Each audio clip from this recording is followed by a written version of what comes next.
بسم اللہ الرحمن الرحیم۔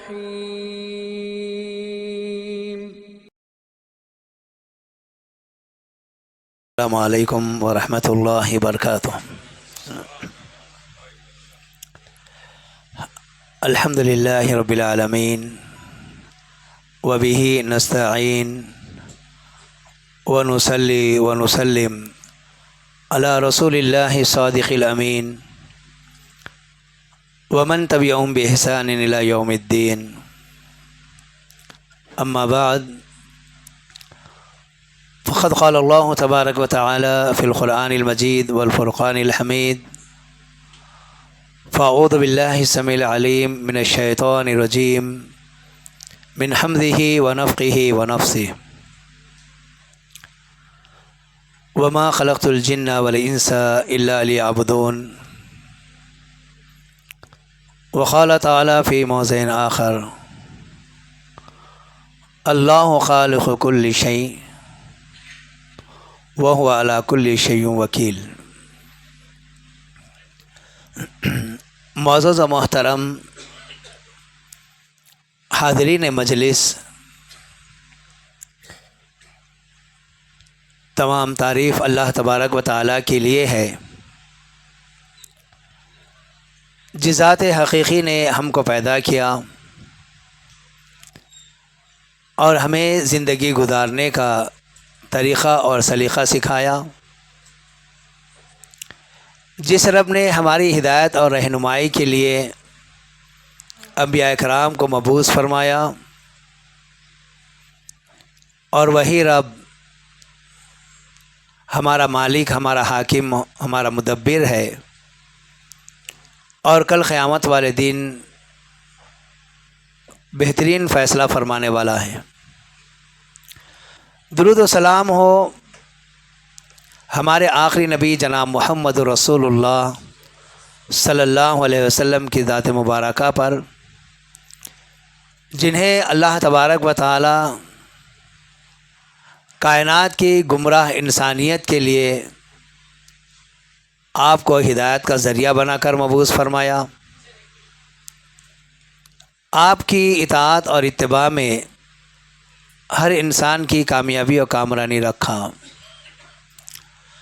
اللہم صلی علی محمد وعلی آل محمد کما صلیت علی ابراہیم وعلی آل ابراہیم انک حمید مجید۔ اللہم بارک علی محمد وعلی آل محمد کما بارکت علی ابراہیم وعلی آل ابراہیم انک حمید مجید۔ معزز حاضرین، میں نے آپ کے سامنے سورہ ذاریات کی آیت تلاوت کی، جس میں اللہ تبارک و تعالی نے انسان کی پیدائش کا تذکرہ فرمایا۔ اللہ تبارک و تعالی اس کائنات کے اندر بہت ساری مخلوقات کو پیدا کیا، زمین اور آسمان میں اور ان کے درمیان زمین کی تہہ میں اور سمندروں کی تہہ میں بے شمار مخلوقات ہیں۔ ان مخلوقات کا کوئی حساب یا اس کی کوئی جمع نہیں کر سکتا۔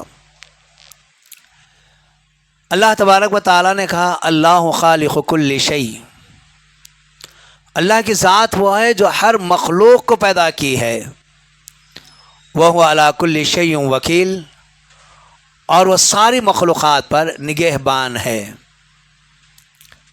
یہ بہت اہم ترین بات اس مختصر سی آیت میں بتائی گئی ہے کہ رب العالمین نے جہاں پر بے شمار مخلوقات کو پیدا کیا، ایسی مخلوقات جو بہت بڑی بڑی ہیں، جو ہم آسمان، زمین، پہاڑ، سمندر اور درختوں کی شکل میں دیکھتے ہیں، چاند، سورج، ستارے، سیارے، ہوا، پانی، بارش، یہ سب اللہ رب العالمین کی مخلوقات ہیں۔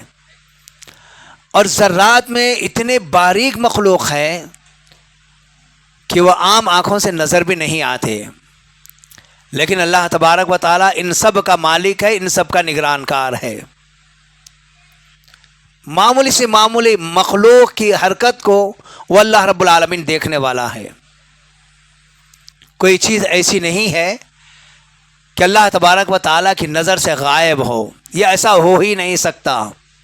یہ اللہ تبارک و تعالیٰ کا فرمان ہے کہ ہر چیز اس اللہ رب العالمین کی مخلوقات میں شامل ہے اور اللہ تعالیٰ ان تمام کا نگہبان بھی ہے. یہی ساری مخلوقات میں رب العالمین نے انسانوں کو بھی پیدا کیا ہے. انسان بھی انہی مخلوقات میں شمار ہے. انسان کو اللہ تبارک و تعالیٰ نے بہت ہی بہترین اور بہت اچھے انداز میں پیدا کیا. ساری مخلوقات سے انسان کا معاملہ بالکل علیحدہ ہے. لقد خلقنا الانسان فی احسن تقویم. ہم نے انسان کو بہترین سانچے میں پیدا کیا ہے، بہترین اسلوب میں، بہترین انداز میں ہم نے انسان کو پیدا کیا ہے. جس طریقے سے انسان کی پیدائش کا تذکرہ ہے ویسا کسی اور مخلوق کا تذکرہ نہیں ہے. اللہ رب العالمین نے قرآن مجید میں کہا افلا ينظرون الى الابل كيف خلقت والى السماء كيف رفعت والى الجبال كيف نصبت والى الارض كيف سطحت. یہاں پر ان بڑی بڑی مخلوقات کا تذکرہ ہے لیکن ان کی پیدائش کس انداز سے بھی اس کے بارے میں تو تفصیل نہیں ہے. آپ آسمانوں اونٹوں کی طرف نہیں دیکھتے کہ اللہ نے کیسے پیدا کیا ہے، آسمانوں کی طرف نہیں دیکھتے کہ آسمانوں کو اللہ رب العالمین نے کیسے بلند کر دیا ہے، کیا پہاڑوں کی طرف نہیں دیکھتے کہ پہاڑوں کو کیسے زمین کے اندر گاڑ دیا ہے، کیا زمین کی طرف نہیں دیکھتے کہ زمین کو کیسے پھیلا دیا ہے. لیکن جب انسان کی تخلیق کا تذکرہ آیا ہے تو اللہ تبارک و تعالیٰ نے اس کی بڑی تفصیل بیان کی. بتایا کہ ایک معمولی سا پانی جس کو اللہ تبارک و تعالیٰ نے خون کے اندر تبدیل کر دیا، اس خون کے اندر رب العالمین نے گوشت کو، اس سے خون سے گوشت کو تبدیل کر دیا. پھر اس کے بعد رب العالمین نے گوشت کے اندر ہڈیوں کو پیدا کیا، ہڈیوں کے اوپر چمڑے کو چڑھا دیا. مکمل طور پر ایک انسان کو اللہ رب العالمین اس انداز سے بنایا. اب اگر اس کی حقیقت دیکھیں، رب العالمین نے کہا کہ میں نے انسان کو مٹی سے پیدا کیا. اصل انسان کی مٹی ہے اور اس کے بعد ایک مرد اور عورت کے ملاپ کے ذریعے سے اللہ رب العالمین نے انسان کو پیدا کیا. اللہ رب العالمین قرآن مجید میں ارشاد فرما رہا ہے امشاج نبتلیہ فجعلناہ سمیعا بصیرا، کہ یقیناً ہم نے انسان کو پیدا کیا ہے مرد اور عورت کے ملاپ کے ذریعے سے، ان کے نطفے کے ملاپ کے ذریعے سے ہم نے انسان کو پیدا کیا ہے. ہم انسان کو ضرور آزمانے والے ہیں. ہم نے انسان کو سماعت اور بصارت والا پیدا کیا ہے. اور اللہ رب العالمین کی تعریف ہے کہ انسان کو جو اعزازات رب العالمین نے دیا ہے وہ اعزاز کسی اور مخلوق کو نہیں دیا. جیسے قرآن کریم کی یہی آیت لیجئے کہ وما خلقت الجن والانس الا لیعبدون، میں نے جن اور انسان کو پیدا کیا ہے تاکہ وہ میری عبادت کرے. تھوڑا سا غور کریں، کیا یہ اللہ رب العالمین کا حکم انسان کی پیدائش کے بعد انسان کو دیا گیا؟ انسان کی پیدائش کے بعد انسان کو یہ حکم نہیں دیا گیا. انسان کی پیدائش کے ساتھ ہی انسان کے اوپر شریعت لاگو نہیں ہوئی. انسان جب اس دنیا میں آتا ہے اللہ تبارک و تعالی اس کے اس دنیا میں بھیجنے سے پہلے کئی نعمتیں اللہ رب العالمین نے اجاگر کر دیا ہے. مختصر طور پر میں آپ کو بتاؤں بات سمجھنے کے لیے، تاکہ ہمیں احساس ہو کہ ہم کس کی مخلوق ہیں، کس نے ہم کو پیدا کیا ہے اور کیوں ہم اللہ رب العالمین کی عبادت کریں، یہ جاننا ہمارے لیے ضروری ہے. ایک بچہ جب اس دنیا میں پیدا ہوتا ہے، ابھی وہ ماں کے پیٹ میں ہوتا ہے، 9 ماہ تک ماں اس کو اٹھائے رکھتی ہے. اللہ ذوالجلال والاکرام اس کے اس دنیا میں آنے سے پہلے اس کے رزق کا انتظام کر دیتا ہے. اس کے اس دنیا میں آنے سے پہلے اس کے لیے اس کی پرورش کا رب العالمین انتظام کر دیتا ہے. اس کی غذا کا رب العالمین انتظام کر دیتا ہے، اس کے کھانے، اس کے کپڑے، اس کے رہنے کا رب العالمین انتظام کر دیتا ہے۔ صرف ماں باپ ہی نہیں بلکہ ایک جماعت کو اللہ رب العالمین اس پیدا ہونے والے بچے کے لیے مقرر کر دیتا ہے۔ اس لیے ایک بچے کی پیدائش پر کئی لوگ جمع ہو جاتے ہیں، کوئی دائی کا فریضہ انجام دیتے ہیں، اس کے بعد نہلانے والے کوئی اور ہوتے ہیں، کپڑے پہنائے جاتے ہیں اور اس کے بعد ماں کے قریب لایا جاتا ہے۔ یہاں پر دیکھیے رب العالمین نے اس معصوم بچے کو کہاں سے صلاحیت دی، کہاں سے اس کے اندر صلاحیت پیدا ہوئی؟ یہ رب العالمین کا انعام ہے کہ جب وہ ماں کی چھاتی کے قریب جاتا ہے تو اپنے ان ہونٹوں سے چوس کر دودھ پیتا ہے۔ کوئی نہیں سکھایا اسے، کسی نے نہیں بتایا، یہ اللہ رب العالمین کی تعلیم ہے۔ اس کے لیے بتایا گیا رب العالمین کی جانب سے دو قسم کی ہدایتیں ہیں، ایک ہدایت عامہ ہے، عام ہدایت ہے، اور ایک ہدایت خاصہ ہے، خاص ہدایت۔ ہدایت عام رب العالمین نے ساری مخلوقات کو دی ہیں، وہیں پر انسان کو بھی اللہ رب العالمین نے یہ ہدایت عام دی ہے، اور ہدایت خاص انسان کے طلب کرنے پر اللہ تعالیٰ یہ ہدایت خاصہ اس کو عطا کرتا ہے۔ اب یہ بچہ جو معصوم بچہ ہے جو دودھ پی رہا ہے، اس کو کس نے سکھایا؟ یہ رب العالمین کی جانب سے ہدایت ہے۔ رب العالمین نے اس بچے کو ہدایت دی ہے، یہ ہدایت عامہ کے اندر وہ ماں کی چھاتی سے دودھ چوس کر پینے لگتا ہے، اور جتنا اسے ضرورت ہوتی ہے اتنا ہی وہ پیتا ہے۔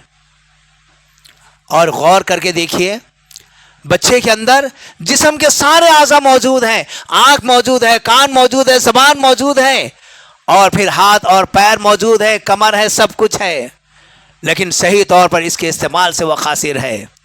وہ آنکھ سے دیکھ کر شناخت نہیں کر سکتا، کان سے سن کر سمجھ نہیں سکتا، زبان سے بول نہیں سکتا۔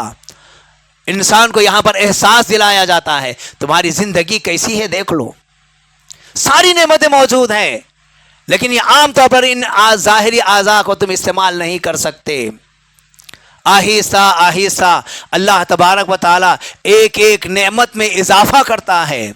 آنکھ کی نعمت موجود ہے لیکن صحیح طور پر دیکھ کر شناخت کرنے کی طاقت نہیں ہے، آہستہ آہستہ یہ طاقت اللہ تبارک و تعالیٰ اسے دیتا ہے۔ کان کے اندر سماعت کی طاقت پیدا ہوتی ہے، زبان کے اندر قوت گویائی پیدا ہوتی ہے، اور اس کے منہ کے چوکڑے کے اندر باریک باریک سے دانت نکل آتے ہیں۔ اور آپ کو معلوم ہے 2 سال کے بعد دودھ پلانے سے منع کر دیا گیا۔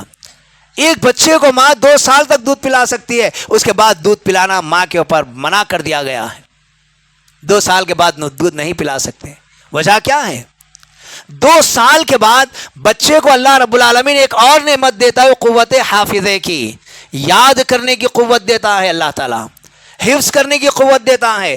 بچہ 2 سال کی عمر کے بعد جب کوئی چیز دیکھ لیتا ہے تو اس کے دماغ میں وہ چیز بیٹھ جاتی ہے۔ اس لیے 2 سال کی عمر میں دودھ پینے سے ماں کو کہا کہ روک دیا جائے۔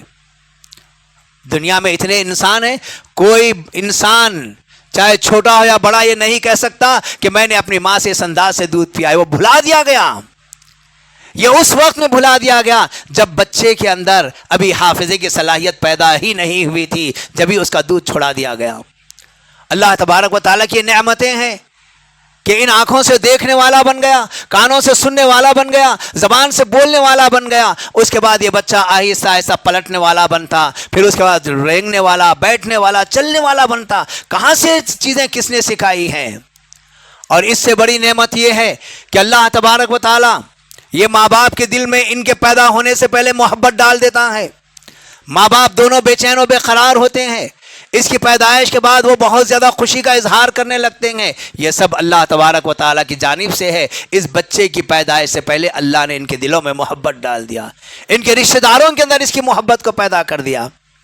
پھر اس کے بعد غور کر کے دیکھیں، ایک ماں کو آپ نے دیکھا ہے وہ کسی جگہ ٹریننگ لے کر نہیں آتی، بچے کے رونے کی آواز پر ماں کو اللہ تبارک و تعالیٰ ایک بہت بڑی نعمت دیتا ہے، حسی کیفیت۔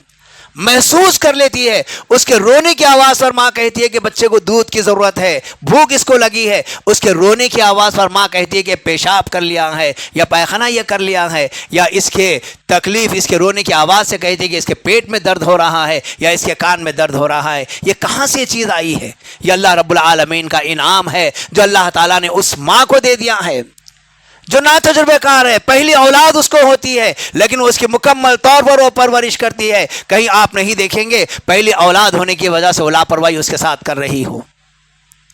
یہ اللہ رب العالمین کی عظیم ترین نعمت ہے ایک انسان کے تعلق سے.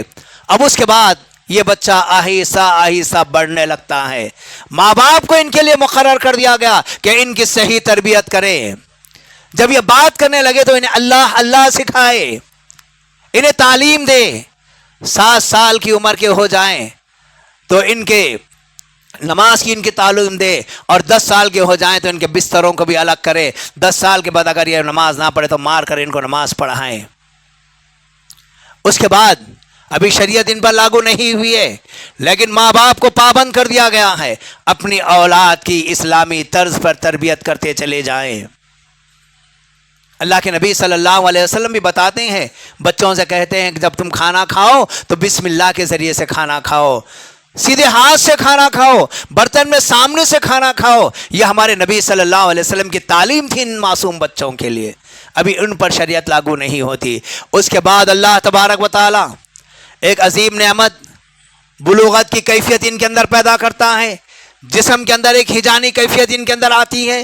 جب یہ کامل انسان بن جاتا ہے تب اللہ تبارک و تعالیٰ اس عظیم نعمتوں کے بدلے میں انسان سے یہ کہتا ہے کہ تم ان ساری نعمتوں کی شکر گزاری میں میری عبادت کرو.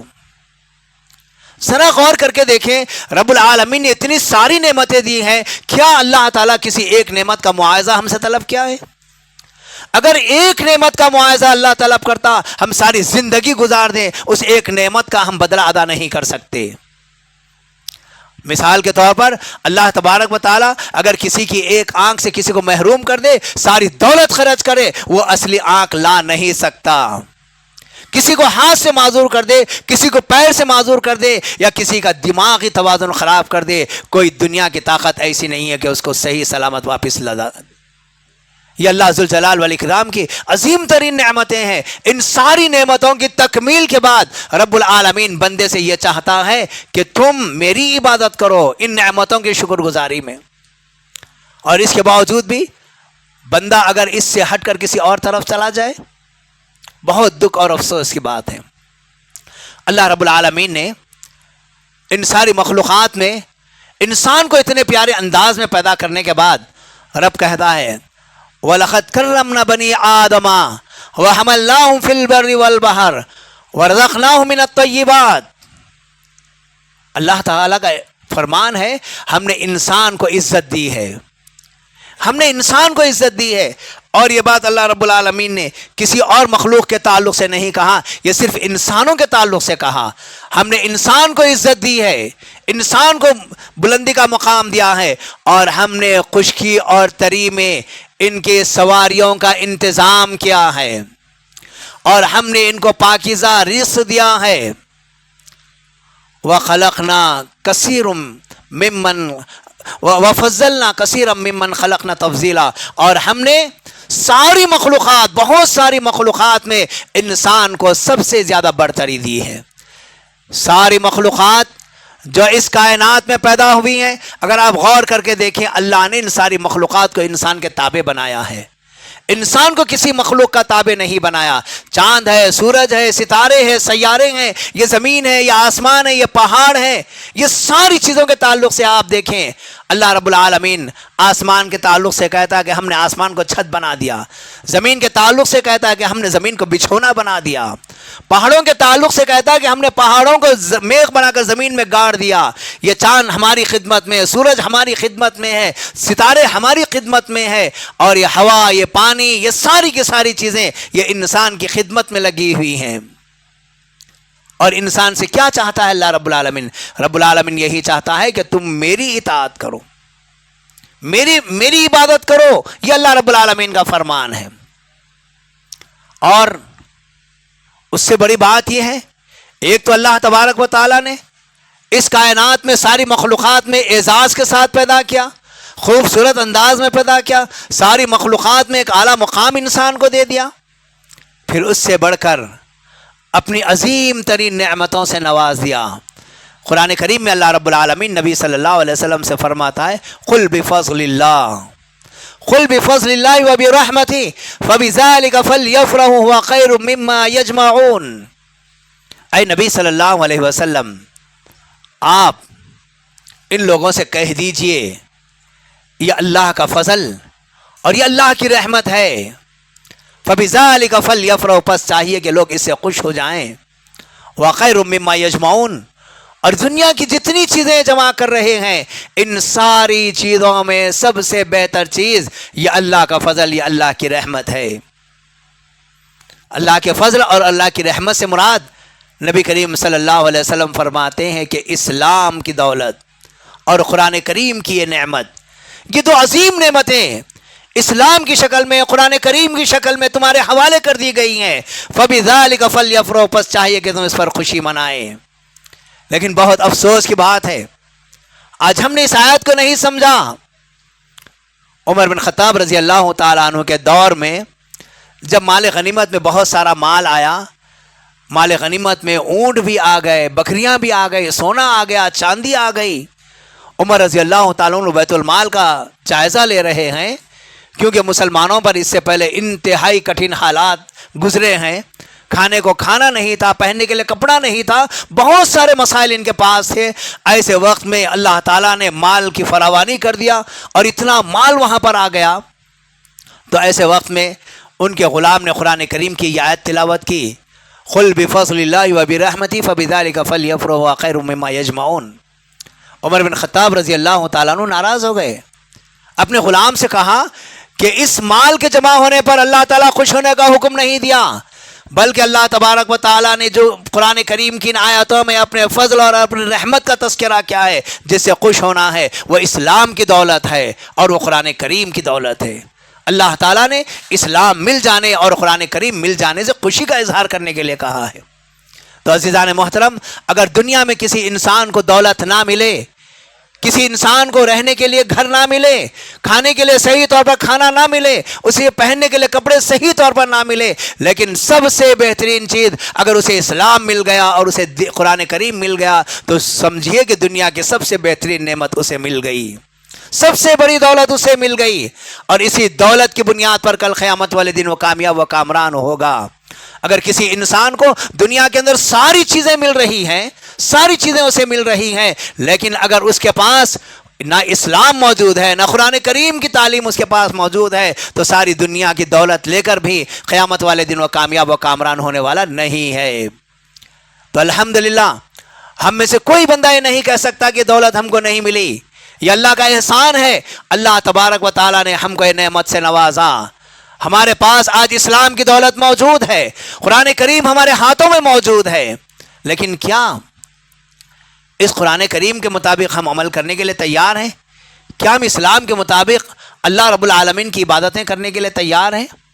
اور سنیے، اللہ رب العالمین نے اس اسلام کی نعمت اور قرآن کریم کی نعمت عطا کرنے کے بعد کہا کنتم خیر امت اخرجت للناس تأمرون بالمعروف وتنہون عن المنکر وتؤمنون باللہ، تم بہترین امت ہو، بہترین امت ہو، جو تمہارا وجود، تمہارا انتخاب لوگوں کے لیے کیا گیا ہے، تم اچھائیوں کا حکم دینے والے ہو، تم برائیوں سے روکنے والے ہو، اور اللہ کی ذات پر تم ایمان رکھنے والے ہو۔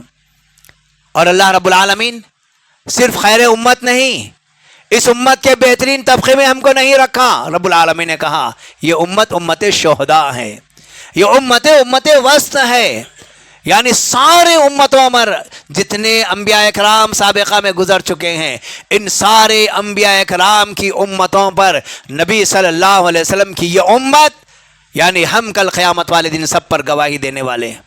اتنا بڑا اعزاز ہم کو ملا ہے، اور اللہ رب العالمین نے اس امت کو امت وسط کہا ہے۔ یہ انصاف پسند امت ہے، یہ عدل پسند امت ہے، یہ اسلام کے اندر افراد و تفرید کرنے والی نہیں ہے، یہ کمی اور زیادتی کرنے والی نہیں ہے۔ اللہ رب العالمین نے اس امت کو امت وسط بنایا ہے، اور نبی صلی اللہ علیہ وسلم فرماتے ہیں کہ میری یہ امت افضل الامم، ساری امتوں کے اندر، ساری امتوں میں سب سے زیادہ فضیلت والی اگر کوئی امت ہے تو میری امت ہے۔ اللہ کے نبی صلی اللہ علیہ وسلم فرماتے ہیں صحابہ اکرام سے، یہ قرآن آخری کتاب ہے، اس کے بعد کوئی کتاب آنے والی نہیں ہے، میں آخری نبی ہوں، میرے بعد کوئی نبی آنے والا نہیں ہے، ویسے تم آخری امت ہے، تمہارے بعد کوئی امت آنے والی نہیں ہے۔ اس امت کی مثال نبی کریم صلی اللہ علیہ وسلم نے بارش سے دی ہے، میری امت کل مطر بارش کے مانند ہے۔ مطلب کیا ہے کہ بارش سے پہلے گرمی کا موسم ہوتا ہے اور گرمی کی تپش سے سارے جھاڑ پیڑ پودے سب سوکھ جاتے ہیں، ندی نالے سوکھ جاتے ہیں، زمین تڑک جاتی ہے اور جگہ جگہ گندگی پھیل جاتی ہے۔ اللہ تبارک و تعالیٰ بارش کو رحمت بنا کر نازل کرتا ہے، اس سے پھر پیڑ پودے اگنے لگ جاتے ہیں، مردہ زمین زندہ ہو جاتی ہے، ندی نالے بھر جاتے ہیں اور پانی بہہ کر ساری گندگی کو لے کر چلا جاتا ہے۔ بس ساری انسانیت کے لیے میری امت بھی ایسے ہی ہے، جیسے بارش اپنا کام کرتی ہے ویسے میری امت بھی ساری انسانیت کے لیے خیر ہے۔ اس امت کے وجود کی بنیاد پر ساری گندگی ختم ہو جائے گی۔ اتنا بڑا اعزاز اسلام نے ہم کو دیا ہے، اسلام نے اتنا بڑا اعزاز ہم کو دیا ہے۔ اب تھوڑا سا غور کر کے دیکھیں کیا ہم نے اس اسلام کو صحیح معنوں میں اپنایا ہے، نہیں اپنایا۔ معزز حاضرین، تھوڑا سا غور کر کے دیکھیں تو بات بالکل ہمارے سامنے واضح طور پر آئے گی۔ ہم جمعہ کے خطبات میں شریعت کی باتیں بڑی پابندی کے ساتھ سنتے ہیں، بعد نماز فجر اور بعد نماز عصر درس قرآن درس حدیث ہوتا ہے، اس کو بھی ہم بغور سماعت فرماتے ہیں۔ ہفتہ واری دروس ہوتے ہیں، ماہواری دروس ہوتے ہیں، بڑے بڑے اجتماعات اور کانفرنسیں ہوتی ہیں۔ آخر کیا وجہ ہے؟ ہمارے اندر یہ سرکشی کا مادہ کیوں ہے؟ کیوں ہمارے اندر سے برائی کا خاتمہ نہیں ہو رہا ہے؟ آخر کون سی چیز ایسی ہے جو ہمیں اسلام کے قریب آنے سے روک رہی ہے؟ غور کر کے دیکھیں۔ آج ہم صحیح معنوں میں اگر دیکھا جائے، اگر کوئی قرآن کے تعلق سے ذرا سی بھی غلط حرکت کر دے یا قرآن کی بے حرمتی کرے، ہم اس وقت بے قابو ہو جاتے ہیں، اپنے گھروں سے باہر نکل جاتے ہیں، سڑکوں پر چلے جاتے ہیں، ہنگامہ مچانے لگتے ہیں۔ اور اگر کوئی ہمارے نبی صلی اللہ علیہ وسلم کی شان میں گستاخی کرے، ہم اس کو برداشت نہیں کرتے، بہت دھوم ہم کرنے لگتے ہیں، بہت دھوم مچانے لگتے ہیں، جلوس وغیرہ نکالنے لگ جاتے ہیں۔ لیکن کیا ہم نے اپنے آپ پر کبھی اس قرآن کریم کی تعلیمات کو لاگو کیا؟ کیا اس قرآن کے مطابق ہم زندگی گزارنے کی کوشش کی؟ کیا اللہ کے نبی صلی اللہ علیہ وسلم کی تعلیمات کے مطابق ہماری زندگی رہی؟ آپ کی سنتوں کو کبھی ہم نے اپنے اوپر لاگو کیا ہے؟ غور کر کے دیکھیں۔ نبی سے محبت، قرآن سے محبت کا ہم دعویٰ کر رہے ہیں، اسلام سے محبت کا ہم دعویٰ کر رہے ہیں، لیکن حقیقت میں نہ اسلام سے ہم کو محبت نظر آتی ہے، نہ قرآن سے محبت نظر آتی ہے، نہ نبی صلی اللہ علیہ وسلم کی تعلیمات سے ہمیں محبت نظر آتی ہے۔ صرف زبانی حد تک ہمارے دعوے ہو کر رہ گئے ہیں۔ غور کر کے دیکھیے، یہ کوئی معمولی بات نہیں ہے۔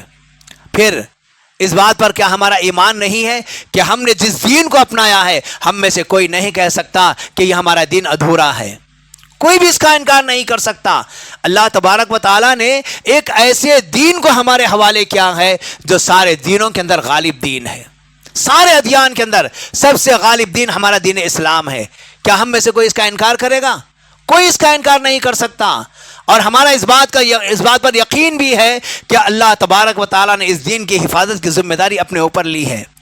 کیا ہم میں سے کوئی اس بات کا انکار کرے گا کہ دین کی حفاظت نہیں ہو رہی ہے؟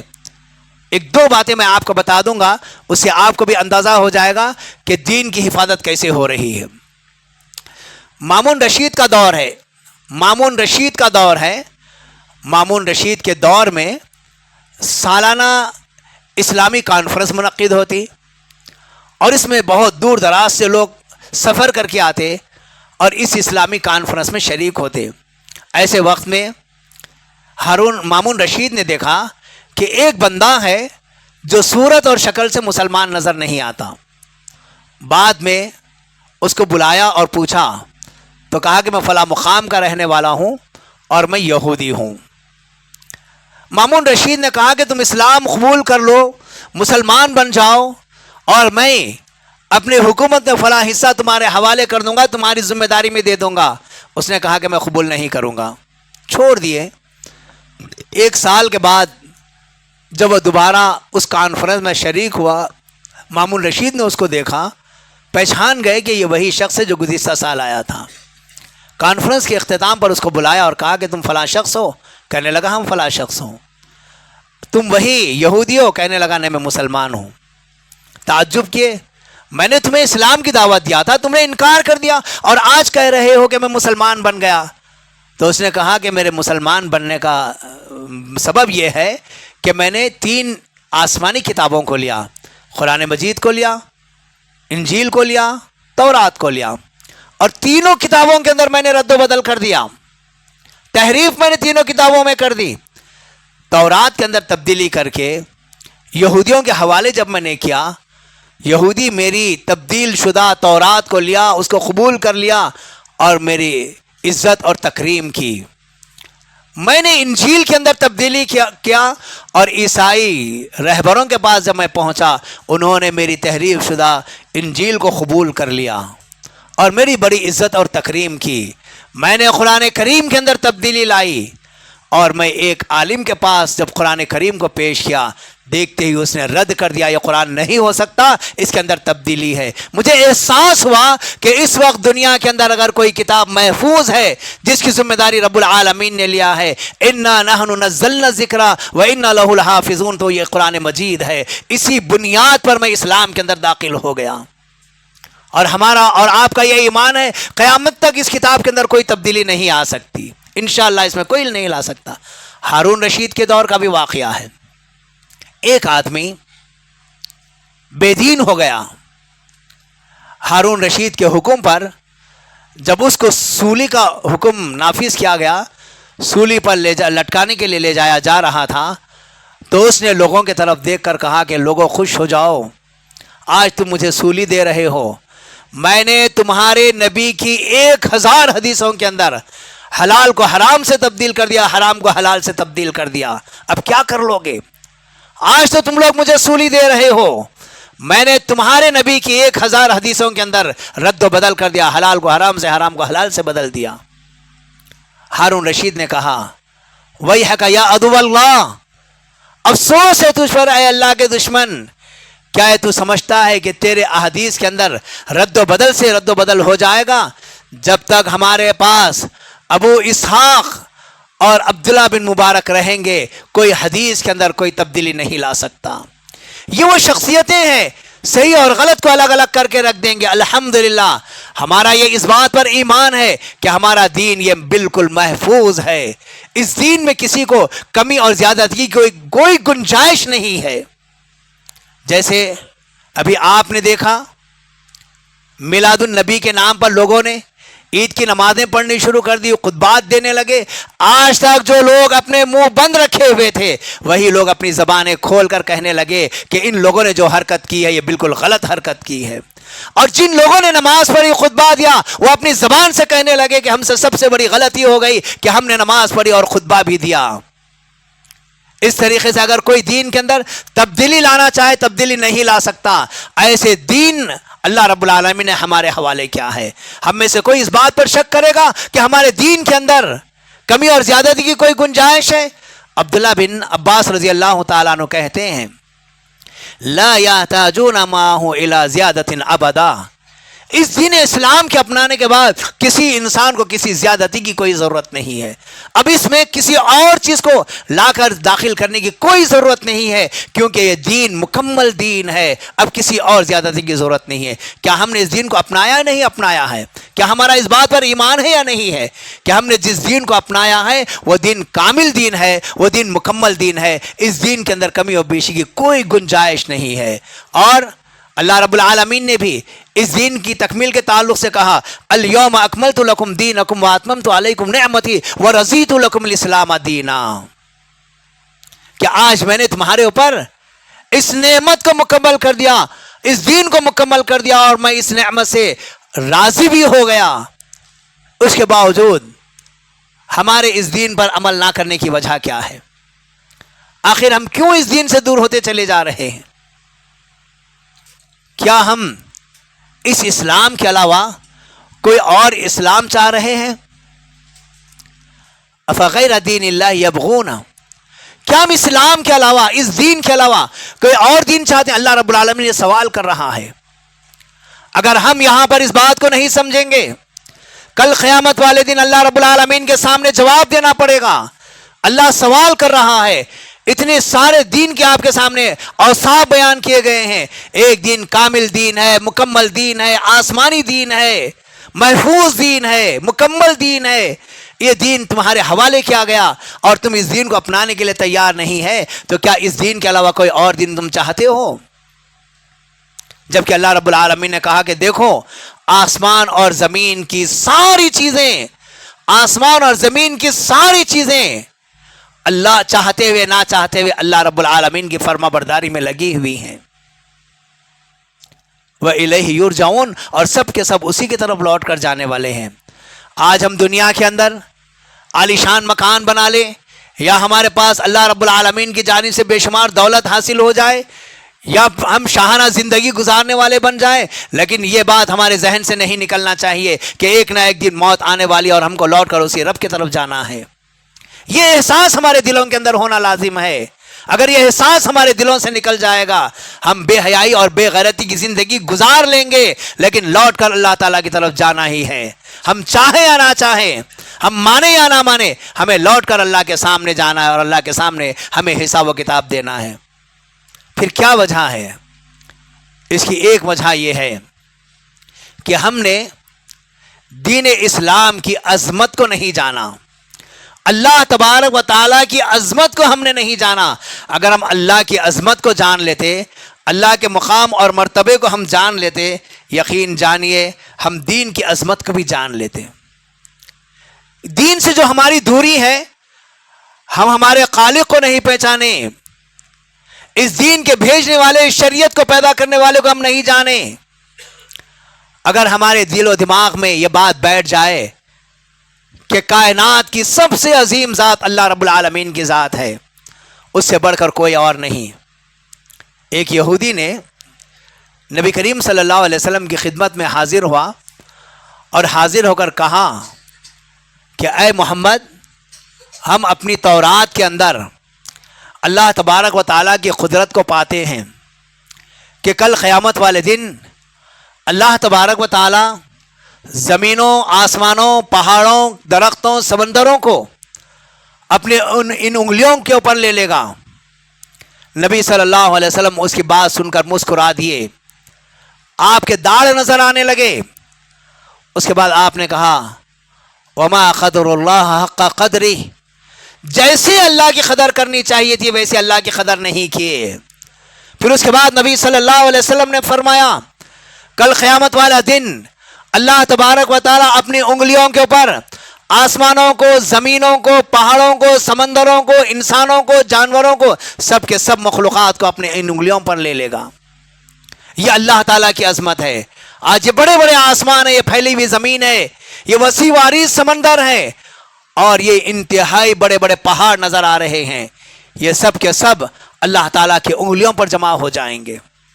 اور اللہ کی عظمت جاننا چاہتے ہو، اللہ کی عظمت جاننا چاہتے ہو، اللہ کے نبی صلی اللہ علیہ وسلم نے کہا کہ دیکھو، اللہ تبارک و تعالیٰ کی عظمت اگر جاننا چاہتے ہو تو تم آسمانوں کو دیکھتے ہو، آسمانوں کو دیکھتے ہو، کتنے وسیع آسمان ہے۔ اللہ تبارک و تعالیٰ کی جو کرسی ہے، جس کے تعلق سے قرآن کریم نے کہا وسیع کرسی السماوات والارض، یہ کرسی کے سامنے ان بڑے بڑے آسمانوں کی کیا حیثیت ہے۔ نبی صلی اللہ علیہ وسلم نے اس کی مثال دی، مثال دے کر فرمایا کہ ایک بہت بڑا چٹیل میدان ہے اور اس کے اوپر ایک چھوٹا سا لوہے کا ٹکڑا یا ایک درہم ڈالے تو جتنا حصہ یہ زمین کا یہ ٹکڑا لے گا، بس آسمانوں کی حیثیت اللہ کی کرسی کے سامنے اتنی ہی ہے۔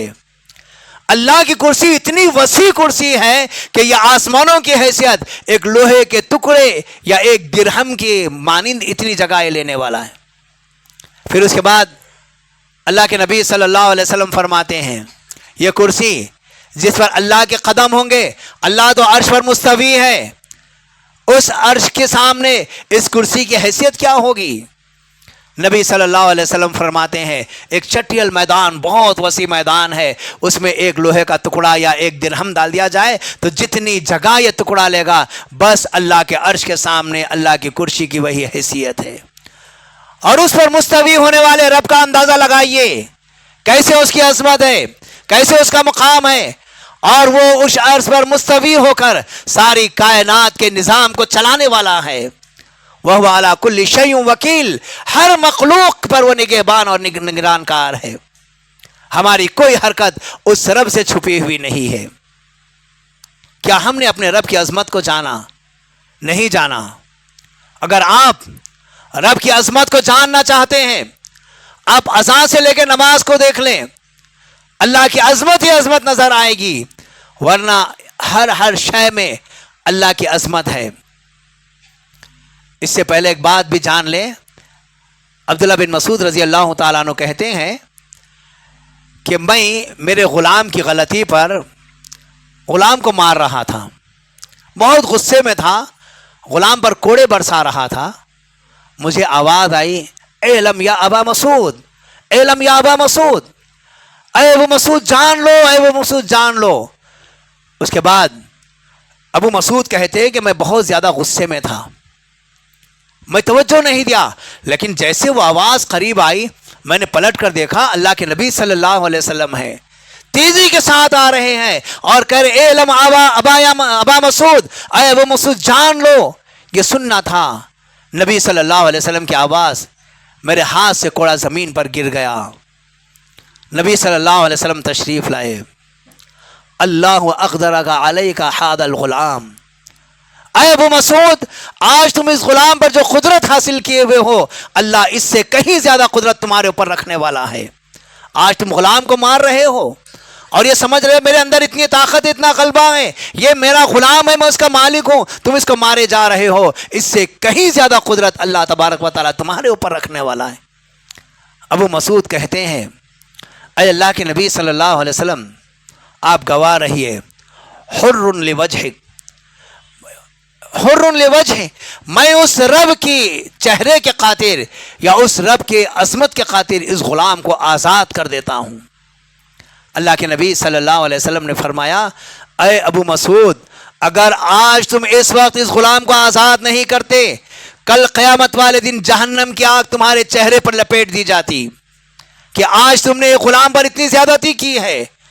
اللہ تبارک و تعالیٰ کی عظمت دیکھیے، وہ بڑی سے بڑی شخصیت کو بھی اگر غلطی کرے وہ معاف کرنے والا نہیں ہے. جب وہ پکڑنے پر آ جائے، بڑے بڑے دنیا کے اندر فرعون، حامان، شداد، قارون، ابو لہب، ابو جہل، جن کا دنیا میں طوطی بولتا تھا، جن کا روب تھا، جن کا دبدبا تھا، جن کی بڑی بڑی حکومتیں تھیں، لیکن اللہ تبارک و تعالیٰ ان تمام کو وقت واحد میں نیست و نابود کر کے رکھ دیا. ہماری اور آپ کی کیا حیثیت ہے؟ آخر کون سی چیز ایسی ہے جو ہمیں اللہ رب العالمین کی طرف راغب ہونے سے روک رہی ہے؟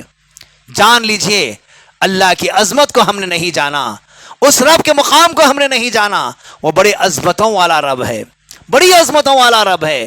ایک بندہ اذان دیتا ہے تو اللہ کی عظمت کو بیان کرتا ہے، اللہ اکبر، اللہ اکبر، اللہ سب سے بڑا ہے، اللہ سب سے بڑا ہے. کیا مانا؟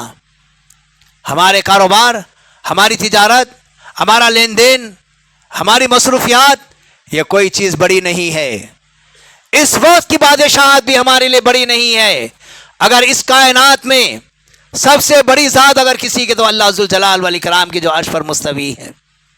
احساس دلایا جاتا ہے. کتنے مرتبہ یہ الفاظ ہیں؟ اذان کے شروع میں 4 مرتبہ، اذان کے آخر میں 2 مرتبہ، 6 مرتبہ اللہ کی عظمت کو ایک اذان میں بیان کیا جاتا ہے. اور دن میں 5 مرتبہ اذان کی عظمت کو بیان کیا جا رہا ہے. یعنی گویا 24 گھنٹے میں 30 مرتبہ اللہ کی عظمت آپ کے کانوں سے ٹکرا رہی ہے. کیا ہم نے کبھی اذان کی طرف توجہ دی ہے؟ نہیں. اگر ہمارے فون میں اذان شروع ہو جائے فوراً ہم اس کو بند کر دیتے ہیں. ٹی وی پر اذان آ جائے آواز کو کم کر دیتے ہیں. ہم فون پر بات کریں اذان ہو رہی ہے, اذان کی آواز ہمارے تک نہیں آئے, ہم بات کو جاری رکھنے کے لیے ایسی جگہ چلے جاتے ہیں جہاں اذان کی آواز نہ پہنچے. اللہ کی عظمت کو ہم نے کہاں تک جانا ہے؟ اور بندہ جب مسجد میں آ جاتا ہے اللہ کی عظمت کو بیان کرتا ہے. اللہ اکبر, اللہ کی عظمت ہے, اللہ سب سے بڑا ہے. اس کے بیوی بچے, اس کے خاندان, اس کے رشتہ دار, اس کے کاروبار سب کو پیچھے چھوڑ دیتا ہے. اللہ اکبر کہتے ہوئے اللہ کی عظمت کو بیان کرتا ہے. انسان نہیں دیکھتا کہ میرے بازو کون ٹھہرا ہے, انسان نہیں دیکھتا کہ میں اس کو کس کے بازو ٹھہرنا ہے, بس وہاں پر اللہ کی عظمت کو بیان کرنا ہے. اس لیے بندہ نماز میں ٹھہر کر اللہ اکبر کہتا ہے. اور اللہ کے نبی صلی اللہ علیہ وسلم نے جو نماز ہم کو سکھائی ہے اس کے ہر رکن, ایک رکن سے دوسرے رکن کی طرف جا رہے ہیں تو اللہ کی عظمت کو بیان کرتے ہوئے جا رہے ہیں. آپ قیام سے رکوع میں جا رہے ہیں, اللہ اکبر کہتے ہوئے جا رہے ہیں. رکوع سے اٹھ رہے ہیں, سمیع اللہ لمن حمدہ کہتے ہوئے اٹھتے ہیں. سجدے میں جاتے ہیں, رکوع میں پڑھتے ہیں سبحان ربی العظیم, سبحان ربی العظیم. پاک ہے میرے رب کی ذات, بے عیب ہے میرے رب کی ذات, غیر محتاج ہے میرے رب کی ذات جو سب سے زیادہ عظمتوں والی ہے. یہ کلمہ کہتے ہیں. رب کی عظمت ہم رکوع میں بیان کر رہے ہیں, رکوع سے اٹھ رہے ہیں, رب کی عظمت بیان ہو رہی ہے. سجدے میں جا رہے ہیں, رب کی عظمت بیان ہو رہی ہے. سر زمین پر رکھ کر عاجزی و انکساری کا مظاہرہ کرتے ہوئے اپنے پیشانی کو, اپنی ناک کو, اپنے ہاتھ اور اپنے پیر, اپنے پنجوں کو زمین پر ٹکا دیتے ہیں. اس سے زیادہ عاجزی والا معاملہ اور کوئی نہیں ہو سکتا.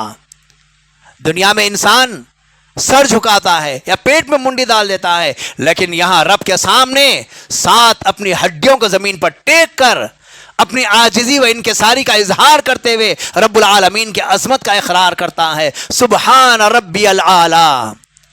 اندازہ لگائیے نماز کیا ہے, یہ اللہ کی عظمت کو بیان کرنے والی ہے.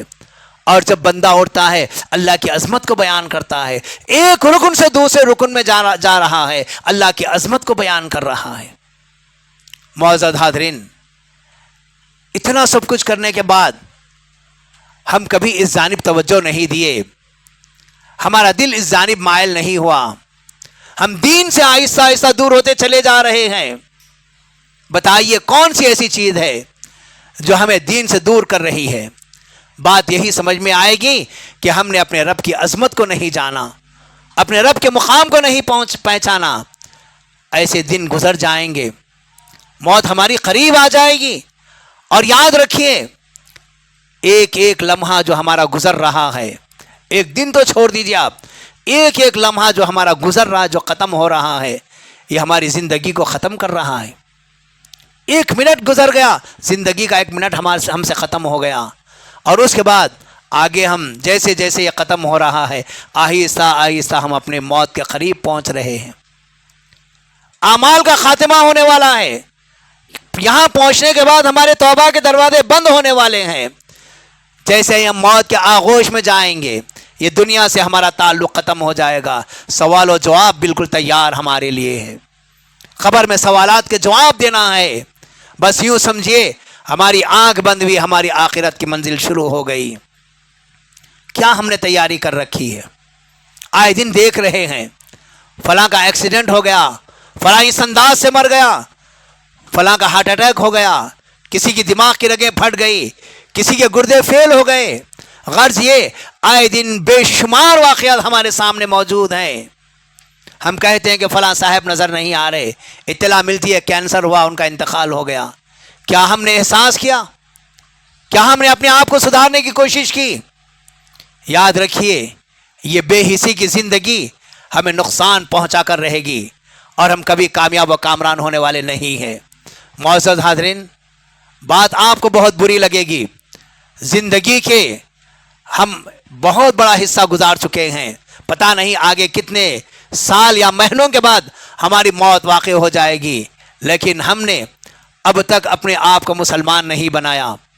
ہمارے چہرے مسلمان نہیں بنے, ہمارا لباس مسلمان نہیں بنا, ہمارے اخلاق, ہمارے کردار, ہمارے معاملات اسلامی طرز پر نہیں آ سکے. بہت جلد ہم اس دنیا کو چھوڑنے والے ہیں، آخر کس وقت کا انتظار کر رہے ہیں؟ ایک بات ذہن میں رکھیے، غلطی چھوٹی یا بڑی مت دیکھیے، گناہ صغیرہ گناہ کبیرہ مت دیکھیے، آپ یہ دیکھیے چھوٹی سی بھی غلطی ہو رہی ہے، آپ نافرمانی کس کی کر رہے ہیں؟ رب العالمین کی شریعت کی مخالفت ہو رہی ہے، اللہ تبارک و تعالیٰ کی مخالفت میں آپ کا چھوٹا سا عمل ہو رہا ہے۔ اگر یہ احساس کسی دل میں پیدا ہو جائے گا، انسان غلطی کرنے سے بچ جائے گا، انسان غلطی کرنے سے بچ جائے گا۔ اپنے اندر احساس پیدا کیجئے۔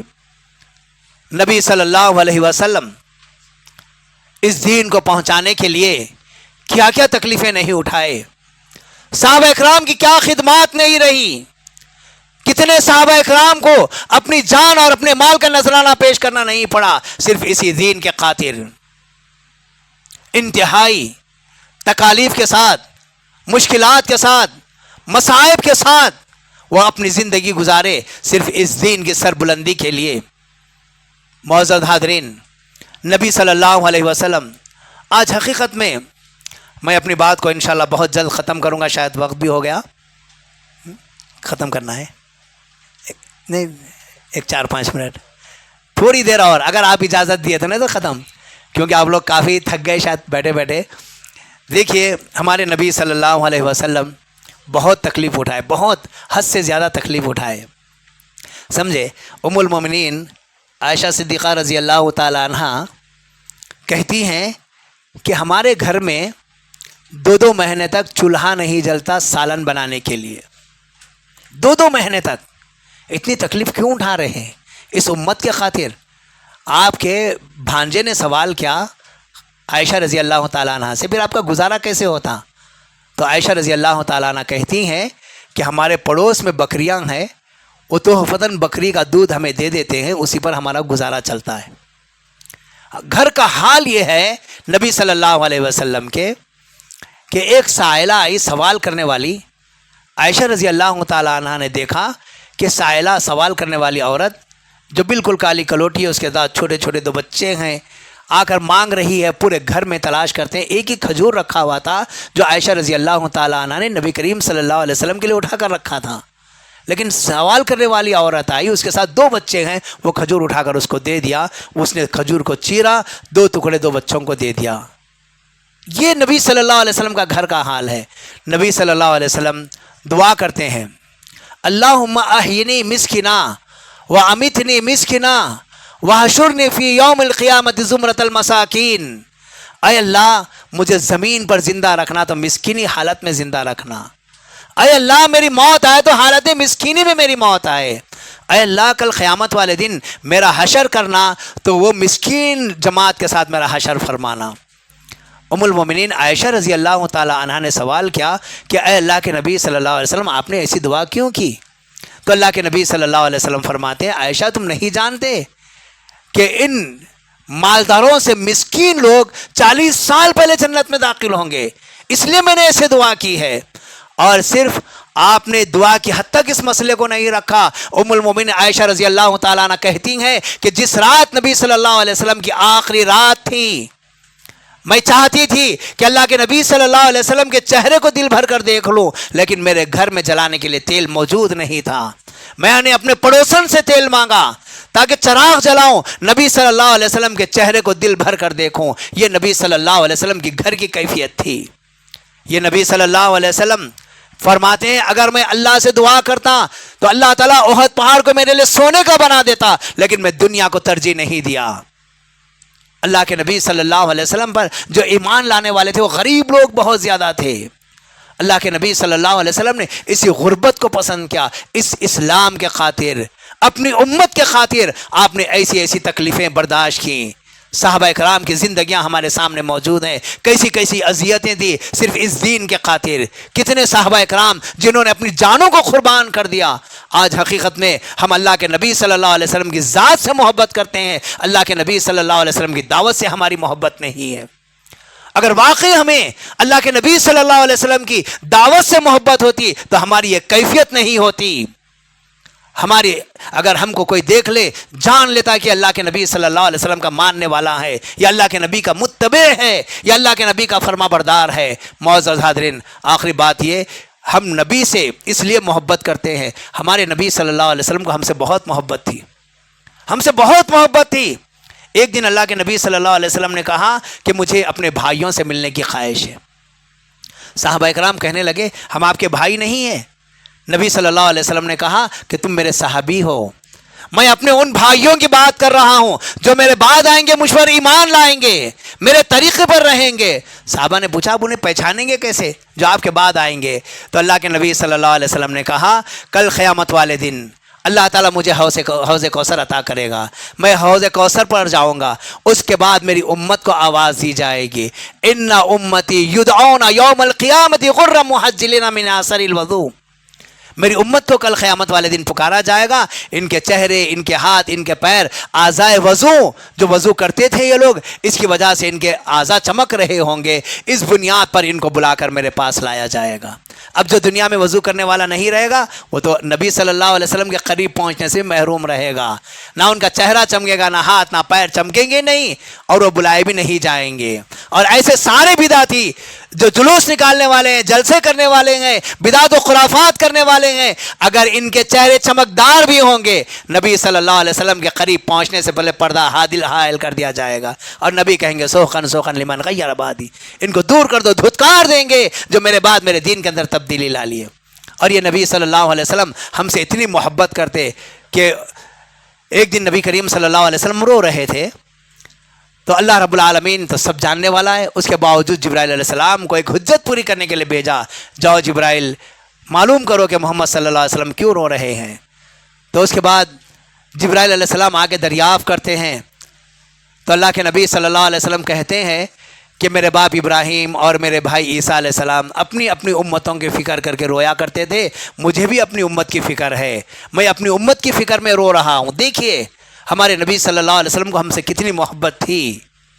وہ صحابہ اکرام جن کے تعلق سے رب نے کہا رضی اللہ عنہم ورضوا عنہ، اور ان میں بے شمار صحابہ اکرام جنہیں جنت کی بشارت اسی وقت دے دی گئی تھی، بعد میں آنے والے لوگوں کے لیے، اس امت کے لیے اللہ کے نبی صلی اللہ علیہ وسلم رویا کرتے تھے۔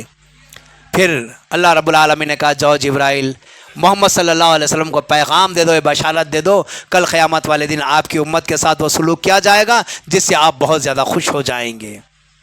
نبی صلی اللہ علیہ وسلم کو جب بشارت دی گئی آپ کی امت کے 70,000 آدمی بلا حساب و کتاب جنت میں داخل ہوں گے، نبی صلی اللہ علیہ وسلم اس بشارت، کسی نبی کو یہ بشارت نہیں ملی، یہ خوشخبری، یہ اعزاز نبی صلی اللہ علیہ وسلم کو ملا۔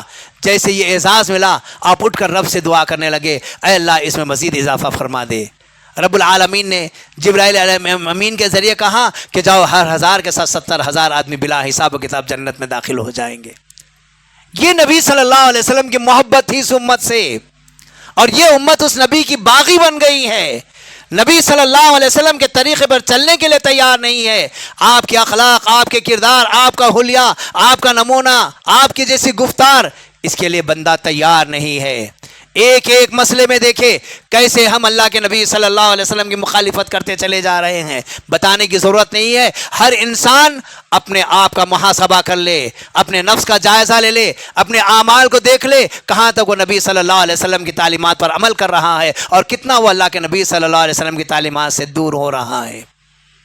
تو معزز حاضرین، شاید وقت بہت ہو گیا، میں یہیں پر اپنی بات کو ختم کرتا ہوں، اور اللہ ذوالجلال والاکرام سے دعا کرتا ہوں کہ اللہ تعالی ہم تمام کو صحیح معنوں میں تیرے نبی صلی اللہ علیہ وسلم کا مطیع و فرما بردار بنا دے، اور جو غلطیاں ہم سے ہوئی ہیں اے اللہ آئندہ ان غلطیوں کو نہ کرنے کی توفیق عطا فرما۔ اے اللہ صحیح معنوں میں پکا اور سچا مسلمان بنا دے، تیری عظمت ہمارے دلوں میں پیدا فرما دے، تیرا ادب اور مقام ہمارے اندر پیدا فرما دے۔ اے اللہ جو اسلام تو نے نازل کیا ہے، جو سارے ادیان پر غالب اسلام ہے، اے اللہ اس اسلام کی سچی اور پیاری تعلیم کو اپنانے کی توفیق عطا فرما۔